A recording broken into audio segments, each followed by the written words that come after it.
Assalamualaikum warahmatullahi wabarakatuh.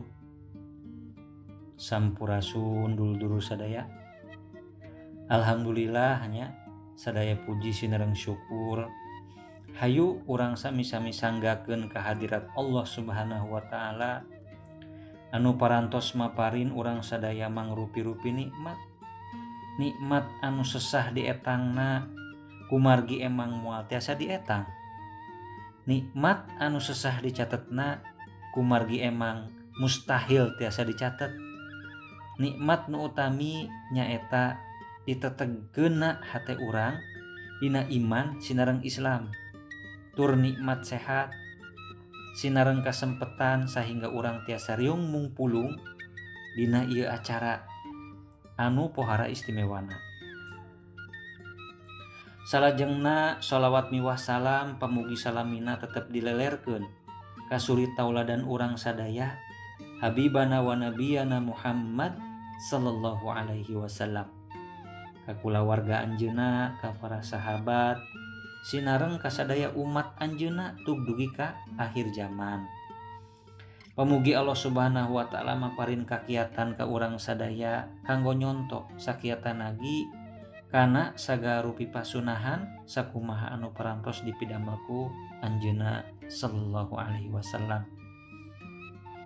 Bapak, Ibu, sinareng dulur-dulur sadaya anu ku pribados dipika hormat sareng dipika cinta. Dinten ieu persisna dina danget ayeuna dipayuneun Bapak Ibu sadaya pribados ngaraos haru.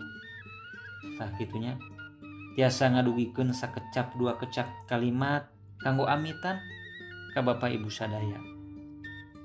Saparantosna ngabdi mang taun-taun di ieu sakola danget ayeuna pribados cunduk waktu anu rahayu ninggang mangsa anu sampurna niti wanci nu mustari kanggo pribados amit mundur amit mungkur kumargi nyaeta teh tos dugi kana waktosna pangsiun, tos dugi kana waktosna purna tugas.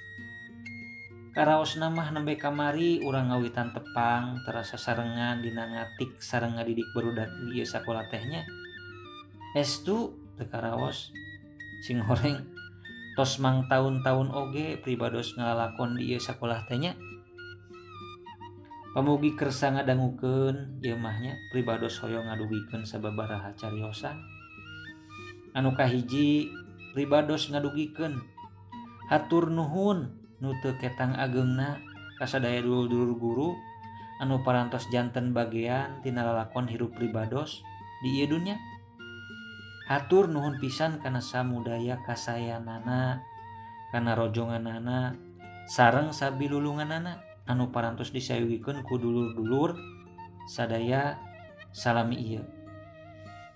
Pribados ngaraos untung tur mujur tiasa ditepangkeun sareng dulur-dulur sadaya ngalangkungan ieu tugas di ieu sakola.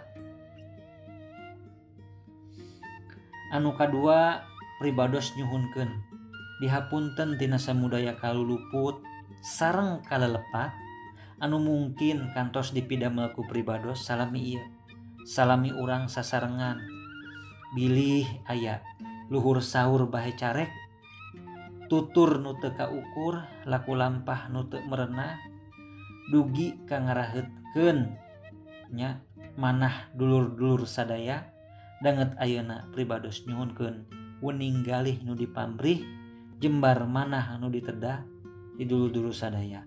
Pamugi dulur-dulur sadaya kersa ngahapunten ka pribadosnya mang taun-taun tah urang sadaya sasarengan ngukirkeun tapak di ieu sakola nya unggal waktos sarta tiap kajantenan tinangtos baris teras kaemut ku pribados moal gampil kapi kahilap atanapi sirna ku alatan waktos seueur kabingah sapalihna oge aya kasedih kadang oge aya kageuleuh tapi tetep eleh ku hal-hal anu arendah nya moal hilap kana eta sadaya. Salajengna singketna ieu cariosan pribados hoyong nitipkeun pesen ka dulur-dulur sadaya supados silaturahmi di antawis urang tiasa teras-terasan dijagi diropea ku urang sadaya. Omat ya mahnya sanawis pribados parantos purna tugas janten guru di ieu sakola, tapi pribados miharep pisan ari duduluran urang mah ulah duwi kapegatnya kedah teras dijagi ku urang sadaya. Pamugi Allah Subhanahu wa taala salawas maparin kagampilan ka urang sadaya dina ngalaksanakeun pancen urang masing-masing. Mulus rahayu berkah salamat, rahayu salawasna. Amin. Tah kitunya. Cekap sakitu pangintenan anu kapihatur. Akhirul kalam. Wassalamualaikum warahmatullahi wabarakatuh.